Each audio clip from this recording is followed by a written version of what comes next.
Good morning. Thank you so much for the invitation to be with you today. I hope you're enjoying your August. Thank you to Noelle and to all of the people that are helping to make this possible. I bring you greetings from Trinity Church in New York on Wall Street, where we too are doing our services at a great distance and missing our communities. So thank you very much for having me here.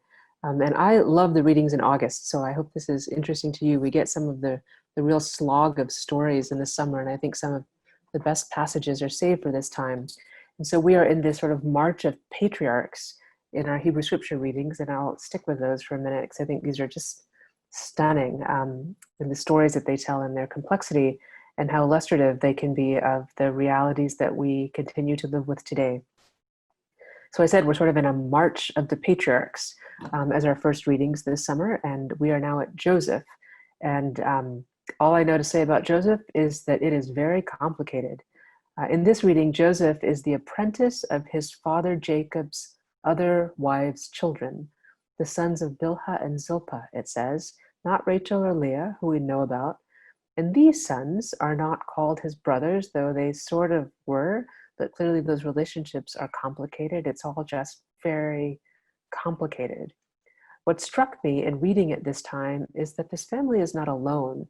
I imagine the patriarchs alone out in this desert landscape, making odd choices in almost a moral desert at times, it seems, into which occasionally God or a messenger shows up with some good news or sometimes some very bad news. But that's actually not happening for this family. They are not alone at all. They are in no moral vacuum. There are lots of people around them. People are looking to them. It's clear from the reading that people are watching them, noticing them, perhaps concerned with them, perhaps in relationship with them. They are not alone. Joseph, the precocious younger son, he is the favored son of Jacob by Rachel, is sold into slavery in the story we've just heard. He is enslaved by his older brothers, the sons of Leah. This story itself wrestles with the horror of what it tells. Scholars say that there are clearly two stories within the passage we've just read, and they're wrestling with one another, as it were, for a truth that is now lost to us. It's not clear what has been edited out, what is there, but it doesn't quite line up. And this wrestling is literally captured in the story as we read it in its strange inconsistencies. This is clearly a hard story to tell. It's a hard story to read. There are multiple perspectives in this little story, and clearly it hurts to tell it. And we know about stories like that. We are living in a time rife with stories hard to remember, hard to watch, hard to recall, painful as they should be, hard to know how to reconcile and rectify. In the Joseph story, imagine a full and lively landscape, and you hear it in the reading, a world of roads and travelers. Even the product of the traders is named. Strangers are passing in the fields, a world with eyes in it, enough people that everyone doesn't know each other. These people are not alone.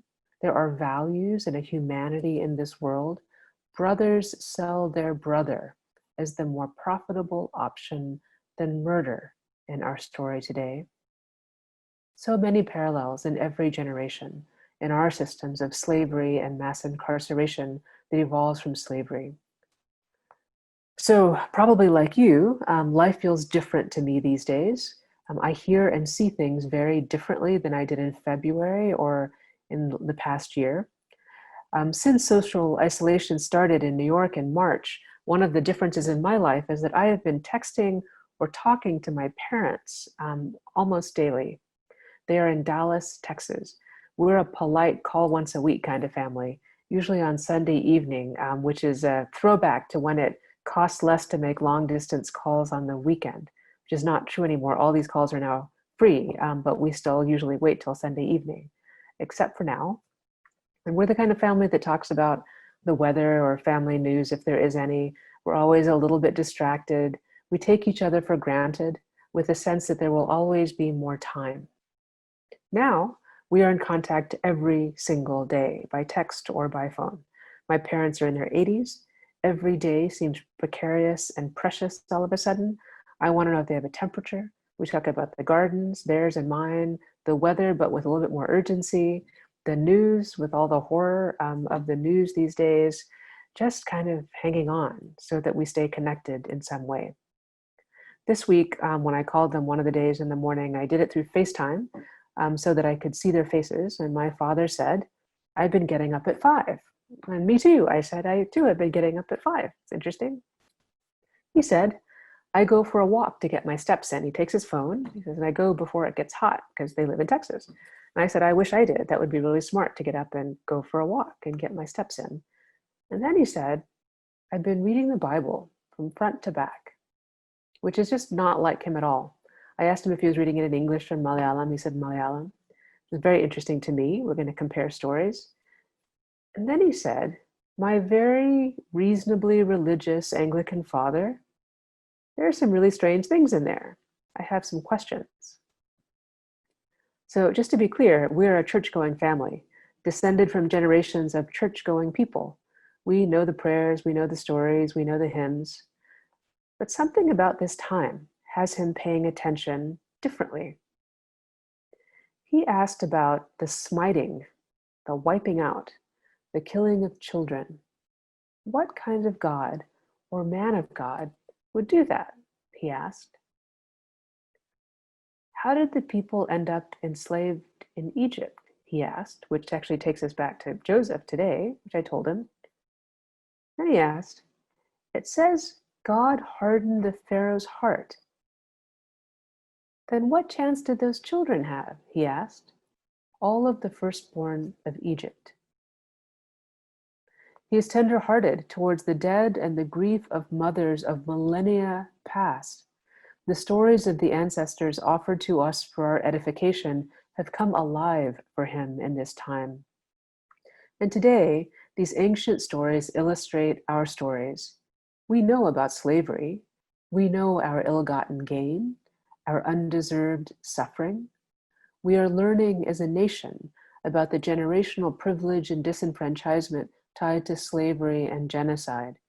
And some of us are tender-hearted. Life seems precarious enough these days, precious enough, that we should do everything we can to make our society just and fair. We must not lose this moment. And some of us are tender-hearted. Life seems precarious enough these days, precious enough, that we should do everything we can to protect what is ours and should be ours. We could lose everything in this moment. In the gospel reading for today, Jesus himself has told story upon story, answered questions, he has healed, he has fed, and then he asks the disciples to leave him alone to pray. And this is what they're doing out there in the boat, giving Jesus some space. Without Jesus, they get caught up in a storm of such power, they can't get back to the shore. And then, right there, upon the site of their struggles, in the middle of the storm, upon those tossed waters, early in the morning, Jesus comes walking toward them on the sea. In my mind, all of those old stories always live in Jesus. So all of the waters live in Jesus, and in those waters, all of the waters of the past, the creating waters, the flooding waters, the liberating waters, the healing waters, the waters that later filled that dry well where those brothers through Joseph, they are whipped up into a storm that threatens the lives of the disciples, what is to be the church. And through it, Jesus passes as if on dry land. I invite your most earnest reflection upon the storms of our time, the righteous, the natural, the intentionally created harmful storms of our time, the ones we have no power over, the ones that buffet us into the night, asking something of us, sometimes until 5 a.m. And then those other storms, when we read the book cover to cover of a story of us filled with shocking acts of violence, of slavery, brutality, genocide, war, poverty, mass incarceration, the legacies of our historic violence.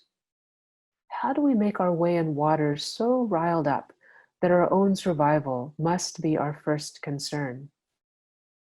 The stories of Genesis and much of the Hebrew scriptures tell us stories of generational trauma. There is a profound wisdom in the parallels from story to story. As was done to you, as you have done, so will your children do. Until the very end of the book, it seems. I know I don't want that for my kids. I haven't told my father where it's all going. I can guarantee you that as a good liturgical Christian, he has never read any more of the book of Revelation than you hear on Sunday morning. It gets pretty rough in there. But one thing does happen. The justice of God emerges, and it's tough. The healing of God emerges. The landscape itself rises up to heal the people, it says. The just and unjust are separated. We don't get such clean endings in the stories in our news today and in our own lives, but we get a guide. We get a reckoning in this text. How will we be counted? We see that it will not be easy or even obvious at times, but we are not alone. There are eyes upon us, people watching and taking note, people that want to be in conversation with us. We see and know that our work, the work of today, will be the work of generations, but the intentional hard work of generations, not inevitable, not without us, not someone else's problem. My father's question through his COVID-19 tender heart is, what kind of God is this that we see in the Bible? But maybe the question for us is, what kind of people are we? We have promised to be people that look to Jesus like a living, walking plumb line in the center of the storm, a truth revealer that compels us to follow him. I want for us to be a people that make a church and believe that the church can hold our fears and anxieties and help us imagine a world turned upside down and shaken out of its sin, our generational sins.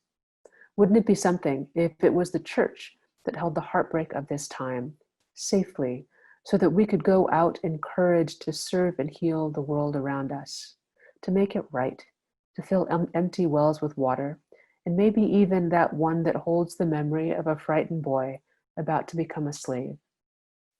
Can we imagine a time when we read stories like this and weep for the suffering of past generations? Yes, but a suffering we have begun to set right in our time and for the generations to come. Amen.